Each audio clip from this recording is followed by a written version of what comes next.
లక్షల సంవత్సరాల క్రితం భూమిపై మనిషి ఉన్నాడు. కానీ అప్పటికి భాష పుట్టలేదు. అడవుల్లో జీవించే ఆది మానవులు అసలు మాట్లాడేవారు కాదు. కేవలం సైగలు, అరుపులు, భయంతో కూడిన కేకలతోనే ఒకరికొకరు విషయాలు అర్థం చేసుకునేవాళ్ళు. ఆ తర్వాత కాలంలో మనిషి శరీరంలో, గొంతులో, మెదడులో చాలా మార్పులొచ్చాయి. ఆ మార్పుల వల్లే అరుపులు పదాలుగా మారి ప్రపంచంలో మొదటి భాష పుట్టింది. కానీ ఈరోజు ప్రపంచంలో 7,000కి పైగా భాషలున్నాయి. మరి మొదట్లో ఒకటే భాష ఉన్నప్పుడు అది ఇప్పుడు ఇన్ని వేల భాషలుగా ఎలా విడిపోయింది? ఈ ప్రశ్నలన్నిటికీ సమాధానం దొరకాలంటే ఈ వీడియో పూర్తిగా చూడండి. చాలా ఇంట్రెస్టింగ్గా ఉండబోతోంది. భాష పుట్టుక కథ ఈ రోజుది కాదు. సరిగ్గా 40 లక్షల సంవత్సరాల క్రితం మొదలైంది. తూర్పు ఆఫ్రికాలోని దట్టమైన అడవుల్లో మన పూర్వీకులు జీవించేవారు. వాళ్ళు చూడ్డానికి అచ్చం మనలా లేకపోయినా మనలాగే 2 కాళ్లపై నడవడం నేర్చుకున్నారు. వాళ్ళ దగ్గర బలం ఉంది, కుటుంబం ఉంది, అడవిని అర్థం చేసుకునే తెలివితేటలున్నాయి. కానీ ఒక్కటే లేదు, అదే పదం. వాళ్ళకి మాట్లాడే శక్తి లేదు. అలా అని వారి మెదడు బలహీనంగా ఉందా అంటే కాదు. లోపం మెదడులో లేదు, వారి గొంతులో ఉంది. ఆ కాలంలో మనిషి గొంతులో వాయిస్ బాక్స్ చాలా పైకి ఉండేదని సైన్స్ చెబుతోంది. ఈరోజు ఆ వాయిస్ బాక్స్ కిందకి జారడం వల్లే మనం మాట్లాడగలుగుతున్నాం. కానీ అప్పట్లో అది మిగతా జంతువుల్లానే, అంటే ఈనాటి చింపాంజీల్లాగానే పైకి ఉండేది. ప్రకృతి వారికి ఈ డిజైన్ను ఒక ప్రత్యేకమైన లాభం కోసమే ఇచ్చింది. దానివల్ల వాళ్ళు నీళ్లల్లో ముఖం పెట్టి ఒకేసారి నీళ్లు తాగుతూ గాలి కూడా పీల్చుకునేవాళ్ళు. ఈరోజు మనం అలా చేయలేం. చేస్తే నీళ్లు ఊపిరితిత్తుల్లోకి వెళ్ళిపోతాయి. అడవిలో ప్రాణాలతో బ్రతకడానికి అప్పట్లో అదొక వరం లాంటిదన్నమాట. కానీ వారిని కాపాడిన ఆ వరమే వాళ్ళకొక పెద్ద శాపంగా మారింది. వాయిస్ బాక్స్ పైకి ఉండడం వల్ల నోటిలో నాలుక కదలడానికి అస్సలు చోటు ఉండేది కాదు. వారి గొంతు లాక్ చేయబడి ఒక పంజరంలాగా ఉండేది. వాళ్ళు ఎంత ప్రయత్నించినా ఈరోజు మనం పలుకుతున్నట్లు ఆ అని కానీ, అన్నం, నీళ్లు ఇలాంటి పదాలు కానీ స్పష్టంగా పలకలేకపోయేవాళ్ళు. కేవలం జంతువులాగా గట్టిగా అరవడం మాత్రమే వాళ్ళకి తెలుసు. అంతా బాగానే నడుస్తోంది అనుకున్న సమయంలో వాతావరణం పగబట్టింది. ఆఫ్రికాలో అకస్మాత్తుగా వాతావరణం మారిపోయింది. దట్టమైన అడవులన్నీ ఎండిపోయాయి. వాటి స్థానంలో మైళ్ల కొద్దీ 6 అడుగుల ఎత్తు ఉండే గడ్డి మైదానాలు పెరిగాయి. ఆ క్షణమే వారి మౌనం వారి ప్రాణాలకు ముప్పుగా మారింది. చెట్ల మీద ఉన్నప్పుడే సైగలతో సులభంగా మాట్లాడుకునేవాళ్ళు. కానీ ఆ ఎత్తైన గడ్డిలో ఒకరి సైగలు మరొకరికి కనిపించడం ఆగిపోయాయి. ఒకసారి ఊహించుకోండి, గడ్డి మధ్యలో ఒక ఆదిమానవుడున్నాడు. 10 అడుగుల దూరంలో ఉన్న మరో ఆదిమానవుడి వైపు ఒక సింహం మెల్లగా అడుగులు వేసుకుంటూ వస్తోంది. ఆ సింహం వస్తున్న విషయాన్ని మొదటి వ్యక్తికి చెప్పాలనుకుంటాడు. కానీ గొంతు సహకరించదు. అతడు కేవలం గట్టిగా అరుస్తాడు. కానీ ఆ అరుపు అవతలి వ్యక్తిని కాపాడలేకపోయింది. ఆ ఎత్తైన గడ్డి మైదానంలో మన పూర్వీకులకు ఒక చేదు నిజం అర్థమైంది. ప్రాణాలతో బ్రతకాలంటే ముందుగా ఆ గొంతులోని పంజరాన్ని బద్దలు కొట్టాలి. ఇప్పుడు వారికి ఒకసారి నీళ్లు తాగడం ముఖ్యం కాదు. వారికి ఒక వాయిస్ కావాలి, పదాలు కావాలి, తమ ఆపదను ఇతరులకు చెప్పగలిగే భాష కావాలి. కానీ ఈ మార్పు రాత్రికి రాత్రి జరగదు. మనిషికి మాట్లాడే శక్తి ఇచ్చే ముందు ప్రకృతి వారి చేతికి ఒక బలమైన ఆయుధాన్నిచ్చింది.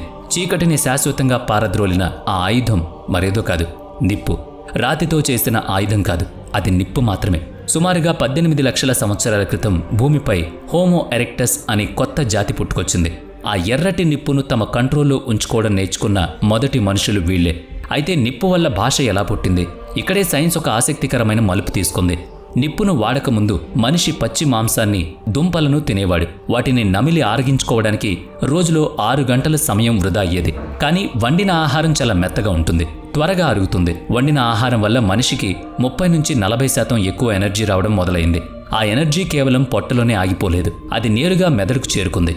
అందుకే మొదట మనుషుల మెదడు సుమారుగా 400 నుంచి 500 సీసీలుంటే తర్వాత కాలంలో అది 1200 నుంచి 1400 సీసీలకు పెరిగింది. అంటే మెదడు సైజ్ దాదాపు 3 రెట్లు పెరిగింది. ఇప్పుడు వాళ్ళు కేవలం ఆకలి గురించే కాదు, బయట ప్రపంచం గురించి కూడా ఆలోచించడం మొదలుపెట్టారు. నిప్పు కేవలం మెదడును మాత్రమే కాదు, మనిషికి చాలా సమయాన్ని కూడా ఆదా చేస్తుంది. పగటిపూట వేట కోసం వాళ్ళు చిన్న సైగలు చేసుకునేవాళ్ళు. కానీ రాత్రిపూట వారికి వేటాడాల్సిన అవసరం లేదు. ఆ సమయంలో వాళ్ళు ఒకరికొకరు దగ్గరవ్వాలి. అందుకే భాష అనేది పదాలతో కాదు, సంగీతంతో మొదలైందని శాస్త్రవేత్తలు నమ్ముతారు. బహుశా చీకట్లో భయాన్ని పోగొట్టడానికి ఒకరు లయబద్ధంగా అని, మరొకరు వింత శబ్దాలు చేసేవారు. ఆ తర్వాత మిగతా వాళ్ళు దానికి గొంతు కలిపి ఉంటారు. ఇది గొనుక్కోవడం అనే మనిషి తొలి భాష. ఆ పదాలు లేని పాట ద్వారానే మేము కలిసున్నాం, సురక్షితంగా ఉన్నామని వాళ్ళకి వాళ్ళు చెప్పుకునేవారు. నిప్పు మనిషిని ఒక సమాజంగా మార్చింది ఇలాంటి సమయంలోనే. మళ్ళీ మనం గతంలోకి వెళదాం. సుమారుగా 3 లక్షల సంవత్సరాల క్రితం ఆఫ్రికాకు వేలాది కిలోమీటర్ల దూరంలో ఉన్న ఐరోపాలోని చల్లటి అడవుల్లో ఒక కొత్త పోరాటం మొదలైంది. అక్కడ టక్లా అనే ఒక సమూహం నివసిస్తోంది. సుమారుగా 30 నుంచి 40 మంది ఉన్న ఆ గుంపు వేట, నిప్పు ఆధారంగా బతుకుతోంది. వాళ్ళు హోమో హైడెల్ బెర్గెన్సిస్ జాతికి చెందిన వాళ్ళు. పూర్తిగా కోతులు కారు, అలాగని పూర్తిగా మనలాంటి వాళ్ళు కూడా కాదు. వాళ్ల శరీరం ఇనుములాగా బలంగా ఉండేది.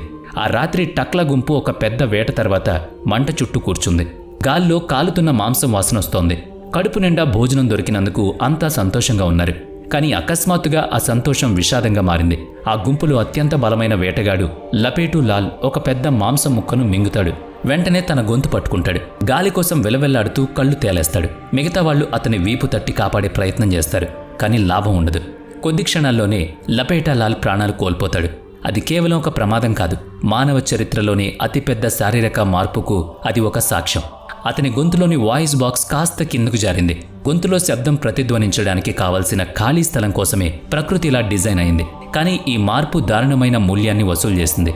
ఇప్పుడు గాలి పీల్చుకునే నాళం, ఆహారం వెళ్లే నాళం రెండూ ఒకే దారిలో కలుస్తున్నాయి. సింహం లేదా కుక్క ఆహారం తింటూనే గాలి పీల్చుకోగలవు, కానీ మనిషి అలా చేయలేడు. మనిషికి స్వరాన్ని ఇవ్వడం కోసం ప్రకృతి అతని భద్రతను లాగేసుకుంది. లపేటు లాల్ మరణం మనం మాట్లాడడానికి చెల్లించిన మూల్యం.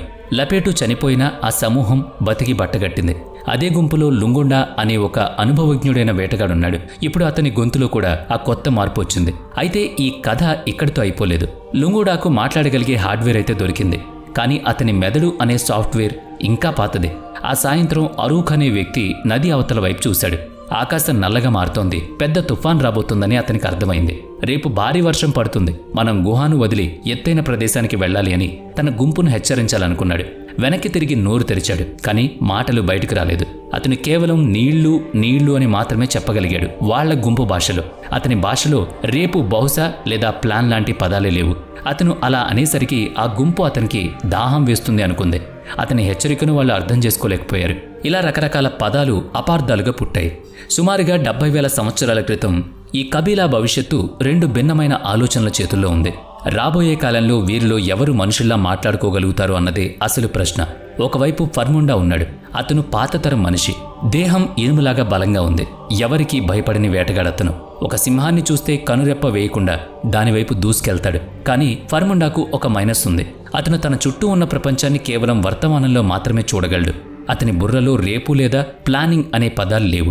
ఇక రెండో వైపు ఇకా ఉన్నాడు. ఇకా ఫర్ముండా అంత బలవంతుడు కాదుగాని చాలా సన్నగా ఉంటాడు. శారీరకంగా ఫర్ముండా ముందు ఒక చిన్న పిల్లాళ్లే కనిపిస్తాడు. కానీ ఇకా మెదడు లోపల ఒక పెద్ద మార్పు జరుగుతోంది. ఇకా మెదడును అర్థం చేసుకోవాలంటే ఒక్క క్షణం మీ సొంత మెదడు గురించి ఆలోచించండి. అవును, ఇప్పుడు ఈ వీడియో చూస్తున్న మీ గురించే. గమనించండి, ఇప్పుడు మీ మెదడు ఒకే సమయంలో 3 పనులు చేస్తోంది. 1, కళ్ళు నా వీడియో చూస్తున్నాయి. 2, చెవులు నా వాయిస్, బ్యాక్గ్రౌండ్ మ్యూజిక్ వింటున్నాయి. 3వది లాజిక్, మీరు చూస్తున్నది నిజమే అని మీకు మీరే లోపల విశ్లేషించుకుంటున్నారు. ఈరోజు మీ మెదడులోని ఈ 3 వేర్వేరు భాగాలు ఒక హై స్పీడ్ ఇంటర్నెట్ లాగా కోట్లాది వైర్లతో కనెక్ట్ అయి ఉన్నాయి. వీటినే సైన్స్ న్యూరాన్స్ అని పిలుస్తున్నాయి. అందుకే మీరు మల్టీ టాస్కింగ్ చేయగలుగుతున్నారు. చూస్తూ ఆలోచించగలరు, ఆలోచిస్తూ మాట్లాడగలరు.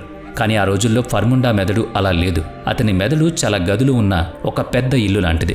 అందులో జ్ఞాపకాల గది, వాయిస్ గది, భయం గది ఇలా చాలా ఉన్నాయి. కానీ ఆ గదుల మధ్యలో గోడల్లాగా మందంగా ఉండి తలుపులన్నీ మూసుకుపోయి ఉన్నాయి. అతని న్యూరాన్స్ ఒకదానితో ఒకటి కనెక్ట్ కాలేదు. అందుకే ఫర్ముండాకు ఆకలి వేసినప్పుడు అతని మెదడు ప్లాన్ చేసే గదికి మెసేజ్ పంపించలేకపోయేది. అతను కేవలం ఆహారం అని మాత్రమే ఆలోచించేవాడు. అతను అనుకున్న సంక్లిష్టమైన విషయాన్ని భాషలో చెప్పలేకపోయేవాడు. అతను ఒక మానసిక పంజరంలో బందీ అయ్యాడు. కానీ ప్రకృతి తన ఆట మొదలుపెట్టింది. ఇంకా రక్తంలో, అతని డిఎన్ఏలో ఒక చిన్న మార్పు జరిగింది. అందుకే దాన్నే ఈరోజు సైంటిస్టులు FOXP2 అనే జెనెటిక్ మ్యూటేషన్ అంటున్నారు. ఈ మార్పు వల్ల ఇంకా శరీరంలో పెద్ద తేడా ఏం రాలేదు. చేతులు కాళ్ళు మారలేదు. కానీ అతని మెదడు లోపల వైర్ల కనెక్షన్ మాత్రం ఒక్కొక్కటిగా కనెక్ట్ అవుతూ వచ్చింది. ఇది మానవ చరిత్రలోనే అత్యంత ఎమోషనల్ క్షణం. ఎందుకంటే వేలాది మంది ఒకే మంట చుట్టూ కూర్చున్నారు. అందరూ ఒకే భాష మాట్లాడుతున్నారు. ఇప్పుడు దాన్ని సైంటిస్టులు ప్రోటో ఇండో యూరోపియన్ భాష అన్నారు. ఈనాటి సగం ప్రపంచపు భాషలన్నీ ఈ తాత భాష నుంచే పుట్టాయని చెబుతారు. కానీ మరుసటి రోజు ఉదయం వారి దారులు విడిపోయాయి. తెల్లటి కొండలున్న నార్త్ వైపు వెళదామని ఒక పెద్ద గుంపు నిర్ణయించుకుంది. మరో గుంపు సూర్యుడు ఉదయించే ఈస్ట్ వైపు, అంటే ఇరాన్, ఇండియా వైపు వెళదామని చెప్పింది. వాళ్ళు ఏడ్చారు, ఒకరినొకరు కౌగులించుకుని విడిపోయారు.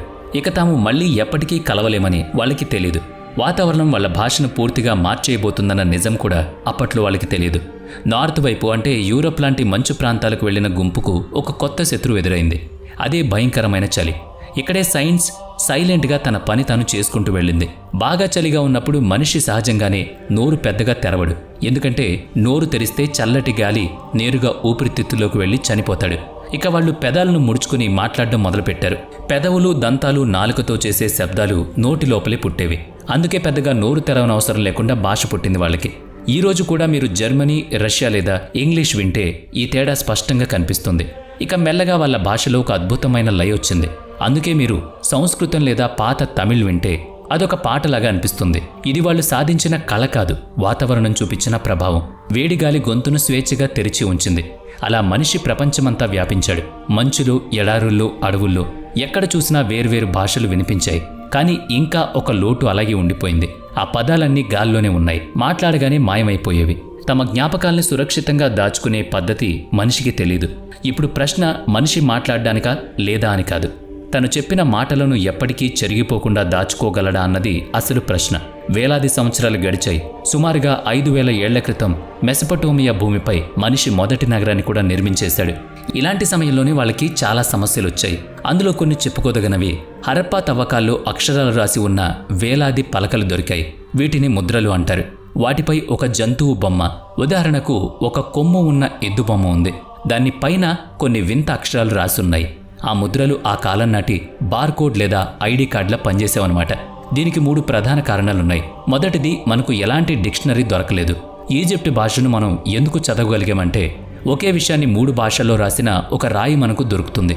కానీ సింధులోయలో అలాంటి రాయి ఏది మనకు లభించలేదు. మన దగ్గర తాళం ఉంది, కానీ దాన్ని తెరిచే చాబీ లేదు. రెండో కారణం చాలా చిన్న మెసేజ్లు.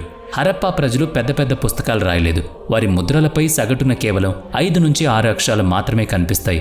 ఇది ఎలా ఉంటుందంటే మీకు పరిచయం లేని భాషలోని ఒక చిన్న ట్వీట్ మాత్రమే ఇచ్చి ఆ భాష గ్రామర్ మొత్తం చెప్పమన్నట్లు ఉంటుందన్నమాట.